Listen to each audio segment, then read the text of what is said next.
if you're a police applicant, the police force or service that you're applying for will naturally do some background checks. They'll want to know your employment history.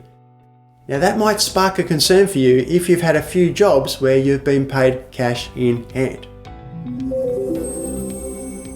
G'day, I'm Russell from Prime Motion Training. So let's discuss that. If you have been paid cash in hand for some jobs that you've done, you don't necessarily need to hit the panic button because it's not illegal to be paid in cash. Cash is a perfectly legal tender. Where the problem might arise, of course, is if you haven't declared that income and therefore you're dodging your tax responsibilities. Now, to put your mind at ease, that's not really something that the police force or service would go out of their way to investigate. They may be more interested in your employment history so that they can look at your different life experiences. Have you been dealing with customers? Have you been interacting with the public?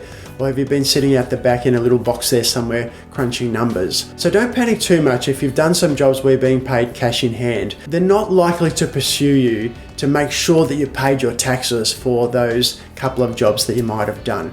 Now remember, of course, there is a tax-free threshold as well, and you can investigate that in your own time. But if you're earning cash up to a certain limit, you don't need to declare it, you won't be paying tax on it anyway. So make sure you're well educated around this issue.